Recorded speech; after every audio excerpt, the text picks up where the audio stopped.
వేరే అడగాలనుకుంది తను వేరే వేరే క్వశ్చన్ వేరే అడుగుతుంది. నువ్వేమైనా కట్ చేసావు. నాకు అర్థమైంది అమ్మాయి కట్ చేసాడు. అది సంగతి. పోనీ ఇప్పుడు నేను అడగను, మీరు చెప్పండి నేనేం అడగాలనుకున్నాను. మీరు శివాజీతో సినిమా చేస్తారా అని అడగాలనుకున్నారు మీరు. అది ఒకటి, స్టోరీ వింటున్నారు కదా. అది సంగతి. ఇంకొక వన్ మోర్ క్వశ్చన్ అడుగుతాను తర్వాత. చెప్పమ్మా. సో ఆ స్టోరీస్లో మీరు కూడా ఏమైనా యాక్టింగ్ ఏమైనా చేసే అవకాశం బేసిక్గా నాకు యాక్ట్ చేసే టైం లేదు. నాకు నిజంగా టైం లేదు. ఎందుకంటే మీరు నమ్ముతారా నమ్మరా, నేను ఇప్పటివరకు లంచ్ చేయలేవాడ. అయ్యో, ఇంకా లంచ్ చేయాలి. శివాజీకి ఇలా వస్తానని చెప్పాను. పొద్దున్నే ఫామ్కి వెళ్ళి పనులు చూసుకొని మనాడు ఫోన్ చేయగలే డైరెక్ట్గా ఇంటికి కూడా వెళ్ళకుండా ఇక్కడికి వచ్చాను. అందుకని నేను యాక్ట్ చేస్తే అమ్మా నేను ఒక 1000 మందికి రెస్పాన్సిబిలిటీ. ఇప్పుడు నా దగ్గర 1000 మంది వర్క్ చేస్తారు. నేను షూటింగ్లో యాక్ట్ చేసుకుంటా కూర్చుంటే నా వ్యాపారం దెబ్బతింది అనుకోండి. భగవంతుడు ఇచ్చిన అవకాశం తప్పవద్దని చేస్తా. కొన్ని నాకు మనసుకు నచ్చి ఈ వేషం చేస్తే బాగుంటుంది అన్నప్పుడు, ఎందుకంటే నేను ఆడియన్స్ నేను చేపిస్తా. ఎందుకంటే మంచి ఇప్పుడు చిరంజీవి గారి సినిమా యాక్ట్ చేస్తున్నాను. చిరంజీవి గారి సినిమా యాక్ట్ చేస్తున్నాను. నలుగురు ఎదురు నేను చేయట్లేదు, మనసుకు నచ్చి సినిమా చేస్తే బాగుంటుంది అన్న ఫీలింగ్. ఎందుకంటే మనం ఆర్టిస్ట్ అవ్వటం అనేది మన జీవితంలో ఒక పెద్ద డ్రీమ్ కదమ్మా. ఎంత డబ్బు ఉన్నా దేన్నైనా కొనుక్కున్న యాక్టర్ని ఎక్కడ కొంటాం, మనం నటనని ఎక్కడ కొంటాం. ఆ గులని తీర్చుకోవాలి కదా. తృప్తి ఉన్న వేషం వేసి ఈ వేషం వేస్తే జనంలో బాగుంటుందిరా, ఈ వేషం వేస్తే జనం నచ్చుతుందిరా. అందుకనే మీరు యాక్టర్గా నాకు ఒక వేషం కోరిక ఉందమ్మా. ఆ కోరిక నా ప్రొడక్షన్లోనే ఆ సినిమాది సూపర్ హిట్ కొడతాను. ఆ సినిమా నేను చూపిస్తాను. అది ఎట్లాంటి వేషం కూడా చెప్తాను. ఈవీవి గారు డైరెక్ట్ చేశాడు ఒక సినిమా, అమ్మో 1వ తారీఖు అని. LB Sriram character. అట్లాంటి క్యారెక్టర్ నేను చేసి నా బ్యానర్లో తీసి దాంట్లో అవార్డు నేను తెచ్చుకోకపోతే నా పేరు బండ్ల గణేష్ గారు. ఇది ఫిక్స్ అయిపోయింది. నా లైఫ్లో నాకు అట్లాంటి క్యారెక్టర్. ఎందుకంటే ఒక మధ్యతరగతి జీవితాలు, ఒక మధ్యతరగతి బతుకులు, ఒక మధ్యతరగతి కుటుంబం నాకు తెలుసు కాబట్టి 1వ తారీఖు వస్తుంది. ప్రపంచంలో మధ్యతరగతి అడిగి ఏది బ్లాక్ డే కదమ్మా. 1వ తారీఖే బ్లాక్ డే. 1వ తారీఖు వస్తుంటే వాడు కొనికిపోతాడు.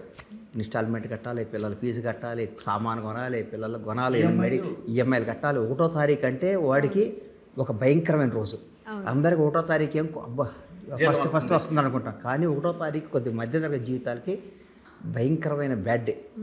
అందుకోసం ఆ 1వ తారీఖు బేస్ చేసుకొని అట్లాంటి కాన్సెప్ట్ మీద అమ్మో 1వ తారీఖు లాంటి కథ నేను చేస్తాను. దానికి అవార్డు తెచ్చుకుంటాను. తప్పకుండా అండి.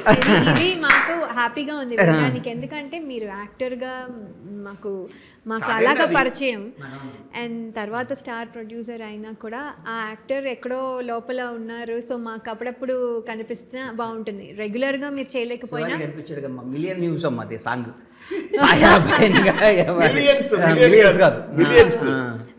ఎవ్రీ ప్లాట్ఫామ్ లో. మొన్న ఇక్కడ మా పిల్లలు ఏదో పబ్కి వెళ్ళారంట. మా బాబులు ఇద్దరు లాస్ట్ సాటర్డే గాను అంతకుముందు సాటర్డే వెళ్ళారంట. వెళ్తే పబ్బులో ఈ సాంగ్ వేస్తున్నారంట. మా కొడుకు పొద్దున్నే నాన్న రాత్రి పబ్బులో మొత్తం ఈ సాంగ్ అంటున్నారు.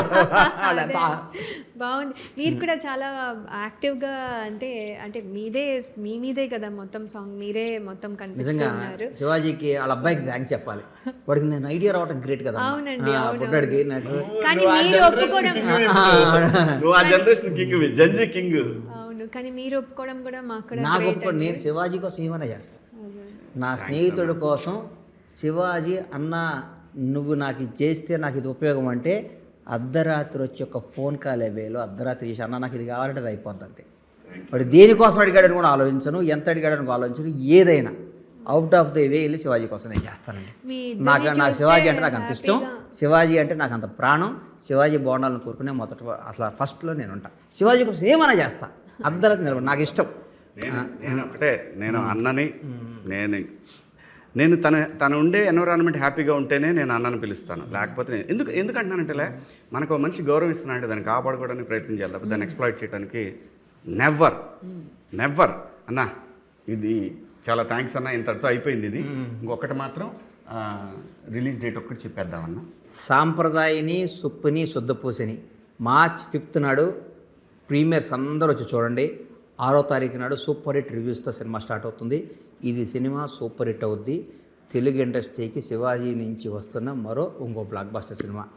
ఈ సినిమా సూపర్ హిట్ అయ్యి లయాకి శివాజీకి ఆ సినిమాలో యాక్ట్ చేసిన వాళ్ళందరికీ మంచి పేరు తెచ్చి శివాజీకి మంచి డబ్బులు రావాలని మనస్ఫూర్తిగా కోరుకుంటూ మీ అందరి విషెస్ శివాజీపై ఉండాలని లయాపై ఉండాలని కోరుకుంటున్నాను. Thank you so much. మీరు ఆ విషయస్లో నాకు కూడా కొన్ని పెట్టాగా తల్లి లయా పేరు చెప్పాగా. అది ఒక కెమెరాలో కాదు, మామూలుగా కెమెరాలో సరే, దట్స్ ఓకే. So okay. ఈ సినిమా నీకు మంచి పేరు రావాలమ్మా, నీకు శివాజీకి. మీ పేరు ఇలాంటి హిట్లు ఇంకా ఇచ్చుకుంటూ ఇంకో 10 బ్లాక్ బాస్టర్ సినిమాలు మీ ఇద్దరు కలిపి చేయాలని మనస్ఫూర్తిగా కోరుకుంటూ సాంప్రదాయని సుప్పిని శుద్ధపూసిని సినిమాలో తర్వాత మీ ఇద్దరికి మిస్ అమ్మ తర్వాత అది మీ ఇద్దరిది కామెంట్ అదే అదిరింది చంద్ర అంతకంటే టాటా బిర్లా అంతకంటే మంచి పేరు రావాలని కోరుకుంటున్నాను. All the best Laya and Shivaji. Thank you. Thank you అండి, థ్యాంక్ యూ సో మచ్ అండి, thank you so much. Bye అమ్మ.